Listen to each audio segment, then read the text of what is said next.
Yo.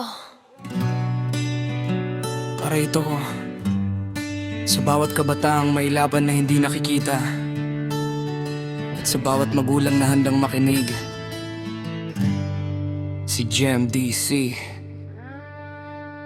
Bakit tila nagbabago ang takbo ng panahon? Mga batang dati, pangarap lang ang baon. Ngayon may balitang karahasan sa paaralan. Mga suntukan, saksakan, minsan pati barilan. Hindi natin alam ang buong kwento sa likod ng mata. Baka may sugat na matagal nang kinikimkim ng bata. May mga luha na hindi nakikita sa labas, ngunit sa loob ng puso unti-unti nang winawasak. Minsan sa napapanood, minsan sa nakakasama, minsan sa mundong nagtuturo ng maling halimbawa. At may mga tahanang tahimik sa paningin, pero puno ng lungkot na walang gustong aminin.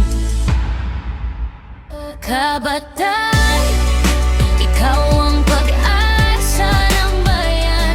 Huwag hayaang galit ang humawak sa isipan. Mas matapang ang pusong marunong magsalita kaysa kamay na nananakit ng kapwa. Kapag mabigat na ang dinadala mong laban, huwag mong sarilinin ang bawat nararamdaman. May taong handang umalalay sa iyong daan, dahil ang buhay mo ay may malaking kahalagahan. Ang isip ng batay para sa pangarap, sa pag-aaral, laro at masasayang pangarap. Hindi para matutong manakit ng kapwa, kundi matutong magmahal at magbigay ng pag-asa. Sa bawat grado may pressure na pasan, sa bawat tahanan may problemang dinaranas. Hindi lahat ng ngiti ay tunay na masaya. May batang tumatawa pero umiiyak na pala. Kaya sa bawat magulang sana'y maglaan ng oras, kamustahin ang anak bago pa mahuli ang lahat. Di lang pagkain ang kailangan sa hapag, kundi yakap, pag-unawa at pusong bukas. Gawin mong kaibigan ang sarili mong anak. Huwag hintayin iba ang una niyang makausap. Kapag may takot siyang hindi kayang sabihin, iparamdam mong may tahanang handang makinig.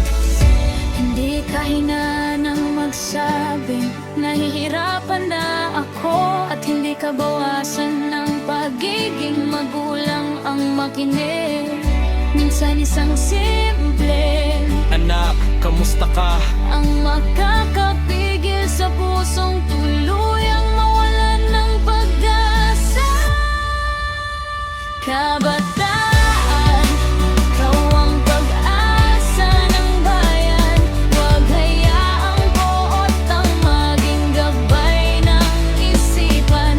Piliin ang lapis bago ang anumang karahasan, dahil mas makapangyarihan ng edukasyon kaysa kasamaan. Itanim ang respeto sa bawat makakasalubong, dahil bawat tao'y may laban ting kinakaharap ngayon. Kapag tayo'y nagkaisa sa pag-ibig at pag-unawa, mas magiging ligtas ang kinabukasan ng ating bansa.